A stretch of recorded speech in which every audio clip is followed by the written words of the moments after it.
വലിപ്പവും നന്നായിട്ടുണ്ടാവും നമുക്കത് കൊടുത്തിട്ടുണ്ടെങ്കിൽ. അതുപോലെ ഗ്രോത്ത് ഇല്ലാത്ത പ്ലാന്റുകളൊക്കെ ആണെന്നുണ്ടെങ്കിൽ ഇപ്പോൾ ചീമക്കൊന്നയുടെ ഇല നമ്മളൊന്ന് മിക്സിയിൽ അടിച്ചതിന് ശേഷം നമുക്ക് അതിൻ്റെ ആ സ്ലറി എടുത്തിട്ട് വെള്ളം കൂട്ടിയിട്ട് പ്ലാന്റുകൾക്ക് കൊടുക്കാം.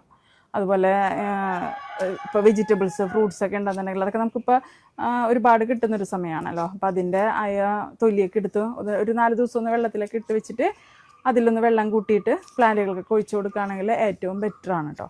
നല്ല രീതിക്ക് നമുക്കിപ്പോൾ ഫ്ലവറൊക്കെ കിട്ടും. കാരണം വേനൽക്കാലമാണല്ലോ, പ്ലാന്റുകൾക്കൊന്നും ഇൻഫെക്ഷനൊന്നും ഇല്ലാത്തൊരു സമയമാണ് ഇപ്പോൾ. ഇതേതായിരിക്കുന്ന ഈ ഫെർട്ടിലൈസർ? ഇത് ഓർക്കിഡ് ബൂണാണ്. ഇത് നമ്മൾ ഫ്ലവറിങ്ങിനെ കൊടുക്കുന്ന ബൂസ്റ്ററാണ് കേട്ടോ. ഓർക്കിഡ് ബൂണിൻ്റെ ഫ്ലവറിങ് ബൂസ്റ്ററാണ് ഈ കാണുന്നത്. ഇത് 1 ലിറ്റർ വെള്ളത്തിൽ 1 ഗ്രാം എടുത്തിട്ട് പ്ലാന്റുകൾക്ക് ഒഴിച്ചു കൊടുക്കാം. ഫ്ലവറിങ് ആ ഒരു സ്റ്റേജിലുള്ള പ്ലാന്റുകൾക്ക് മാത്രം കൊടുക്കുന്നൊരു ബൂസ്റ്ററാണ്. അല്ലെങ്കിൽ പിന്നെ 19 കൊടുത്താലും മതി.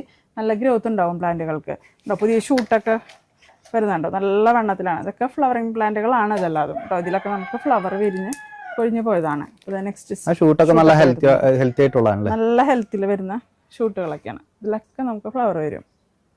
ഗ്രോത്തിനുള്ള മരുന്നുകൾ എപ്പോഴും നമ്മൾ കൊടുത്തുകൊണ്ടിരിക്കുക, കൂടുതലായിട്ട് കൊടുത്തുകൊണ്ടിരിക്കുക. പ്ലാന്റ്സിന് എപ്പോഴും ഫെർട്ടിലൈസർ കൊടുക്കണം. ഇപ്പോൾ നമ്മൾ ഫുഡ് കഴിക്കുന്ന പോലെ തന്നെയാണ് പ്ലാന്റുകൾക്കും. നല്ല രീതിയിൽ കെയർ ചെയ്തിട്ടുണ്ടെങ്കിൽ അതുപോലെ തന്നെ നമുക്ക് തിരിച്ചും നല്ല രീതിക്ക് നമുക്ക് ഫ്ലവറുകൾ അതിൽ നിന്ന് കിട്ടും. നമ്മൾ ഈ പ്ലാന്റിന് എന്ത് പറ്റിയതാ? ഇത് ഫെലനോപ്സ്